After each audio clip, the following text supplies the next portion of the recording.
একটা চিঠি মানে শুধু কাগজ নয়, একটা চিঠি মানে একটা বিশ্বাস। সেই বিশ্বাসের মানুষ গড়ে তোলার অন্যতম কারখানা এটি। হ্যালো, ওয়েলকাম টু আমি অন দ্য মুভ। আর আজকে আমাদের গেস্ট পোস্টাল একাডেমি রাজশাহী।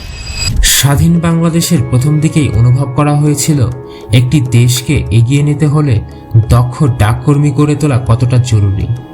সেই ভাবনা থেকেই 1974 সালে এই একাডেমি প্রতিষ্ঠার প্রস্তাব অনুমোদিত হয়। 1982 সালে শুরু হয় প্রথম আনুষ্ঠানিক যাত্রা। 1986 সালে বর্তমান রূপে পুনরায় প্রতিষ্ঠিত হয় এই একাডেমি। এটি রেলগেট থেকে প্রায় 3 কিলোমিটার উত্তরে রাজশাহী নওগাঁ মহাসড়কের পাশে অবস্থিত। এটি বাংলাদেশ ডাক বিভাগের একমাত্র বিশেষায়িত প্রশিক্ষণ প্রতিষ্ঠান, যেখানে শুধু বই পড়ানো হয় না, বরং শেখানো হয় আধুনিক ডাক সেবা, আর্থিক ব্যবস্থাপনা, ডিজিটাল প্রযুক্তি আর মানুষের সাথে কথা বলার শিল্প। যেখানে বিসিএস ক্যাডার থেকে শুরু করে উপজেলার পোস্টমাস্টার পর্যন্ত সকলের পেশাদারিত্ব গড়ে ওঠে।